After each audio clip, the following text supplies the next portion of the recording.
atencional anterior es aquel que ejerce el control voluntario sobre el procesamiento ante las situaciones que requieren algún tipo de planificación, de desarrollo de estrategias, de resolución de conflicto, de juicio, de razonamiento, de toma de decisiones. En lugar a ello tenemos tres referentes, uno de ellos es Posner, quien nos habla a partir de las funciones cerebrales como el cíngulo anterior, las áreas prefrontales muy relacionadas con el área dorsolateral, ya que estas son las encargadas en la resolución de conflictos. Por otro lado está el modelo de Corbetta y Schulman.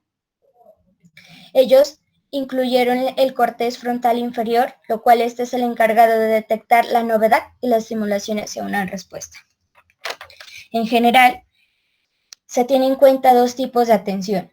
Uno de ellos es la atención selectiva. ¿Por qué? Porque permite seleccionar la información que sea mayor, relevante y muy novedosa. En lugar a ello, también permite enfocarse a un estímulo o ignorar los otros en un determinado tiempo. Por otro lado, está la atención sostenida. En relación con el tema, lo tomamos a partir de los dos subcomponentes, como es el de vigilancia y el de control mental. ¿Por qué? Porque estos permiten la detención, concentración y el mantenimiento de la información en las tareas o situaciones que pueden ser en un orden complejo o simple.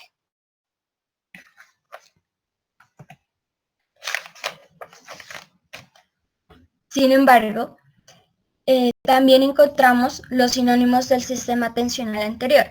El primero de ellos es el sistema atencional selectivo anterior, ya que este es el encargado de responder a un solo estímulo o tarea e ignorando las otras. También en este sistema atencional se tienen en cuenta dos tipos de atención. Uno de ellos es la atención selectiva, ya que permite la selección de estímulos muy novedosos para que así le presten mayor atención y mayor concentración. En segundo lugar está la atención sostenida, ya que se permite mantener una respuesta hacia un solo estímulo en un determinado tiempo. Como podemos ver, está el otro sistema atencional supervisor de Norman Heinzel. Este es el que permite el control hacia una acción, es decir, este se activa siempre y cuando se percibe algo nuevo, algo diferente y algo fuera de la rutina. Este permite también la selección en las actividades, planificación, organización, y esto también lleva a cabo una motivación a largo y a corto plazo dependiendo del tipo de acción. En relación con el tema se da a partir de tres tipos atencionales, como es el de la atención selectiva, sostenida y alterante. ¿Por qué estas tres? Porque una presentan las capacidades de seleccionar un solo estímulo, dos, capacidad de cambiar los focos atencionales hacia las diferentes tareas, tres, es que permite mantener una respuesta en un determinado tiempo prolongado. Sin embargo, el otro sistema es el sistema atencional frontal. Este corresponde hacia la funcionalidad al nivel neuronal, como por ejemplo, la concentración es a partir del cíngulo anterior, el mantenimiento en el lóbulo frontal. Este tiene la capacidad de elegir los estímulos que generen mayor fijación, es decir, que le presenten mayor atención, mayor concentración. También tiene la potestad de ignorar o inhibir aquellos estímulos que no sean novedosos. En relación con el tema, se lo toma a partir del tipo atencional como es atención selectiva. ¿Por qué? Porque se permite seleccionar la información que sea mayor novedosa y obviamente va a generar un control ejecutivo para la resolución de conflictos, planificación, toma de decisiones, en fin. También es importante tener en cuenta que dentro de una lesión en este sistema atencional frontal está el TDAH, ya que este presenta una dificultad en la atención, es decir, prestar mucha atención hacia los diversos estímulos.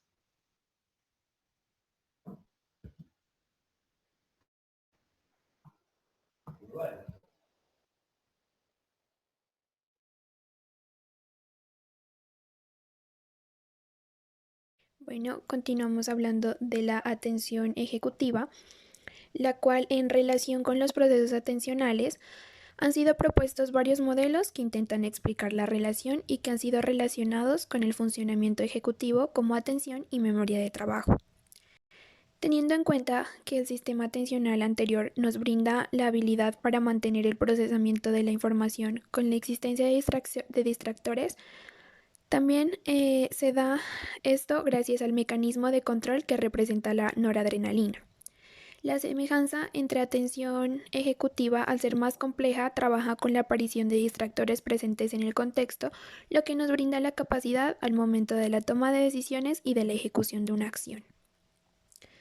También vamos a hablar de la atención motora, la cual tiene como función principal el controlar y orientar la actividad del organismo de acuerdo a un objetivo determinado. La atención motora se ve ligada a componentes perceptivos motores por medio del sistema reticular activador, el cual es el encargado de incrementar y mantener un nivel de alerta adecuado para permitir el funcionamiento óptimo de los sistemas de procesamiento. Entonces, la semejanza con el sistema anterior es que en este se activa un mecanismo de manera consciente, lo cual está dirigido a metas u objetivos. En caso pues de que la acción pues sea más compleja, depende de la capacidad que tenga la persona para responder a un estímulo con base a coordinación y concentración. También vamos a hablar de las funciones del sistema atencional anterior, que según González, Sánchez y Junque dijeron que la función para el sistema atencional anterior se caracteriza por la resolución de conflictos en cuanto a respuestas o realizar tareas cognitivas complejas, selección de objetos atencionales, tanto sensoriales como de la memoria. Bueno, se sabe que el SARA es el que coordina la parte arousal del sueño vigilia. Después la información viaja a regiones talámicas para asignar la estructura con la que será procesada, sea visual o auditiva. Y después viaja a regiones anteriores, es decir, a lóbulos frontales, para procesarla según el estímulo y en este proceso surgen las siguientes funciones.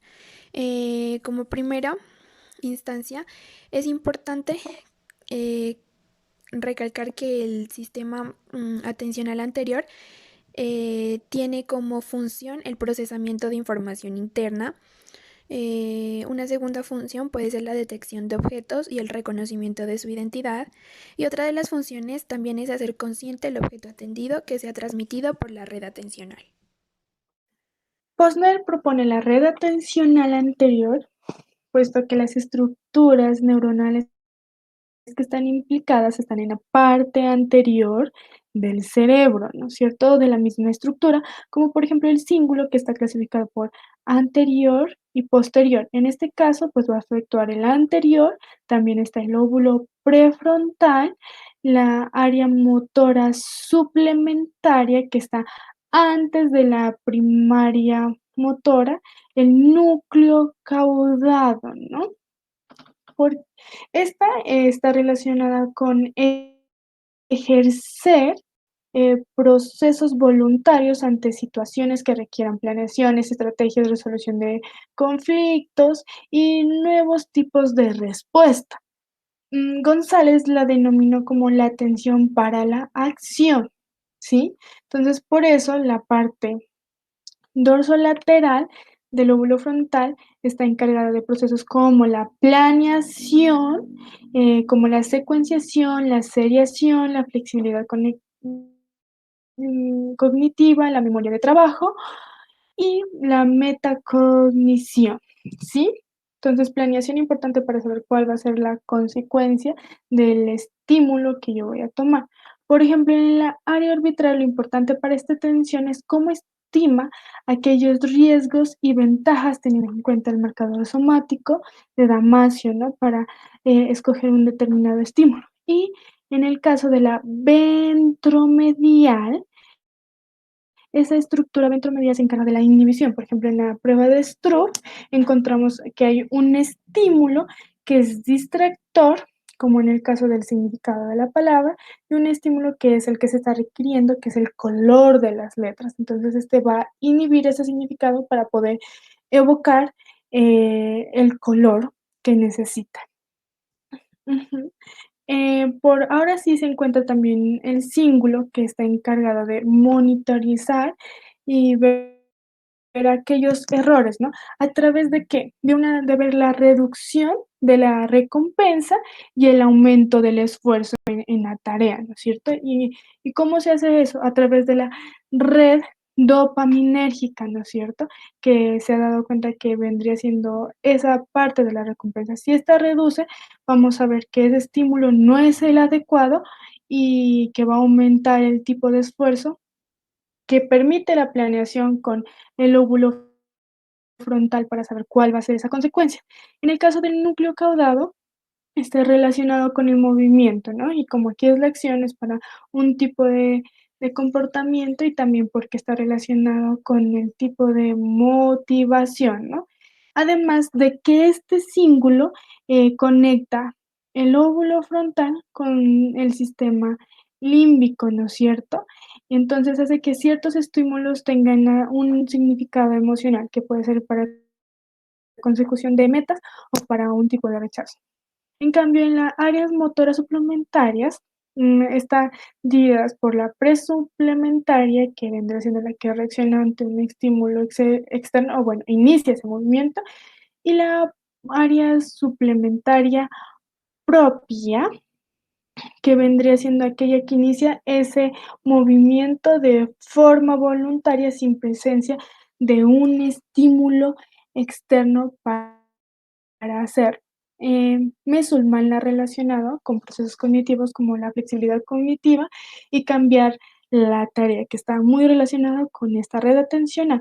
Hasta aquí podremos decir lo de las redes neuronales. Al final esperamos las preguntas. Bueno, los instrumentos con los que se puede evaluar el sistema atencional anterior son los siguientes. Tomamos el test de clasificación o categorización de Wisconsin, el cual esta prueba pues, es un instrumento neuropsicológico que evalúa la capacidad del paciente para adoptar o para cambiar estrategias según las demandas de la tarea, así como también la flexibilidad cognitiva y la capacidad para emplear la retroalimentación al momento de solucionar problemas. Bueno, hay algo que se defiende mucho actualmente y es la idea de que en este tipo de tareas está implicada la atención ejecutiva. Además, Posner y Raelch a este sistema también pues lo han llamado red ejecutiva. Además, diversos autores han observado que los pacientes con lesiones del lóbulo frontal relacionado con la atención ejecutiva presentan pues una ejecución pobre en este test, por lo que se muestra una incapacidad para cambiar una estrategia adoptada inicialmente y siendo frecuentes los errores de perseveración. Además, como lo podemos ver en la diapositiva, en la parte de abajo también hay una prueba que se llama STROP. Esta prueba se utiliza para evaluar si hay un déficit atencional general o de atención ejecutiva, como en el caso del test de Wisconsin, las tareas de cancelación, para comprobar si existe un problema de atención selectiva o de atención mantenida. ¿Por qué de estos dos tipos de atención? Porque el sistema atencional anterior se subdivide en tres tipos de atención, que son la atención selectiva, la atención sostenida y la atención dividida. Bueno, después de esto, pues ya se organizan las pruebas atencionales en función de si miden de manera principal la atención dividida, la selectiva o la sostenida. Bueno, también está el test de ejecución continua de Conners, que evalúa la capacidad atencional global de los sujetos, es decir, que por una parte da información de la capacidad de atención sostenida, o pues también la concentración o estado de alerta continuo, que es aquello pues que nos permite mantener la atención cuando estamos realizando una tarea durante un periodo prolongado de tiempo. Y por otra parte está la atención selectiva, es decir, la capacidad de respuesta ante la presencia de estímulos relevantes o de estímulos discriminatorios. También está el test de la Torre de Londres, que de igual manera pues esta prueba permite evaluar aprendizaje procedimental. Un autor llamado Scheil afirma que esta prueba se utiliza para evaluar la capacidad de planificación y resolución de problemas, definida como la capacidad de proyectar mentalmente diferentes etapas de una acción antes de realizarla o pues antes de su ejecución. Es decir, que el principal objetivo de esta prueba es evaluar la capacidad de planificación.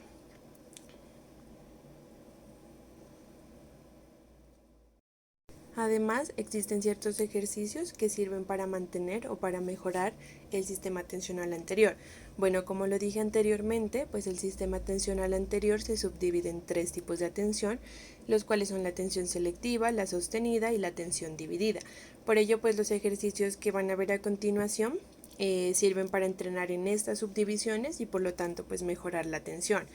Bueno, en este ejemplo se llama encontrar las figuras iguales y esta actividad es ideal para trabajar la atención selectiva con adultos. En este caso, pues el sujeto tendrá que encontrar las figuras iguales entre varias similares. Además, podrá entrenar pues desde un nivel fácil hasta uno más avanzado según lo considere pues el profesional adecuado. En este caso, es el ejemplo de un nivel fácil.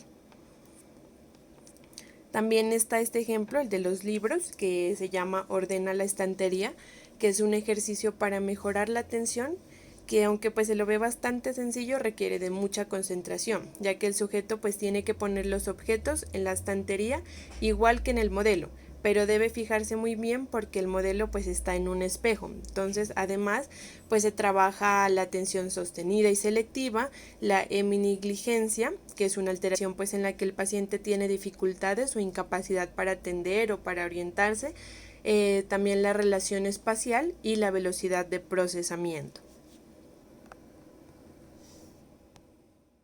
Según Peña, para la estimulación de la atención, es importante hacer ejercicios como la lectura teniendo en cuenta una letra.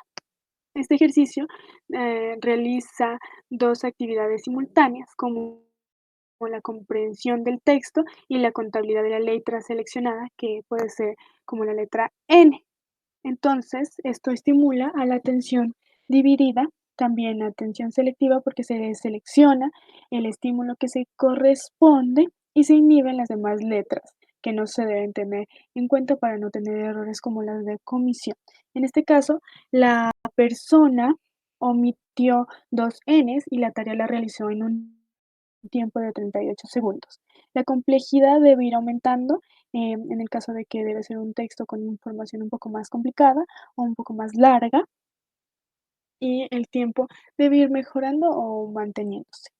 En el caso de la cancelación visual, también se estimula la atención selectiva y la inhibición, puesto que se selecciona la ficha que se le indica y se inhiben los demás estímulos.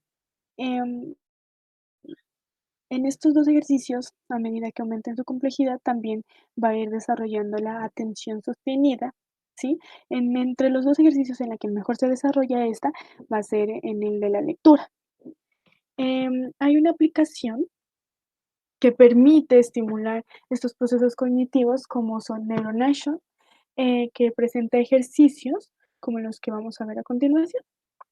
Este ejercicio va a estimular muchísimo la memoria de trabajo, la atención selectiva y sostenida, puesto que para no cometer los errores tiene que tener en cuenta los cuadros en donde se presentó la bomba rojita y tener en cuenta los cuadros que no tenían esta bomba rojita para que la luz que está opuesta pueda hacer el camino correspondiente para llegar a la otra de forma correcta. Entonces, debe inhibir esos cuadros que se presentaron de color rojo y debe seleccionar los que no estuvieran presentes ese tipo de estímulo. Por el otro lado, este ejercicio presenta también un ejercicio en donde se debe memorizar de la forma en cómo se presentó el patrón, que también es un proceso de secuencialización que tiene que ver el lóbulo frontal. Por otro lado, está este ejercicio que va con la atención selectiva, puesto que el estímulo que está en el centro se debe seleccionar en los que están alrededor de él y se están moviendo. Como están cambiando constantemente, eso también se requiere de un proceso de adaptación del estímulo y de identificación, que corresponde a este tipo de atención. Esta aplicación te mide tu tiempo de reacción, tus errores, ya sean por comisión o por omisión, y te tiene en cuenta o te compara con la media de las personas que están usando esta aplicación y corresponden a tu rango de edad. Entonces está muy recomendada para la estimulación de este tipo de atención. Muchas gracias.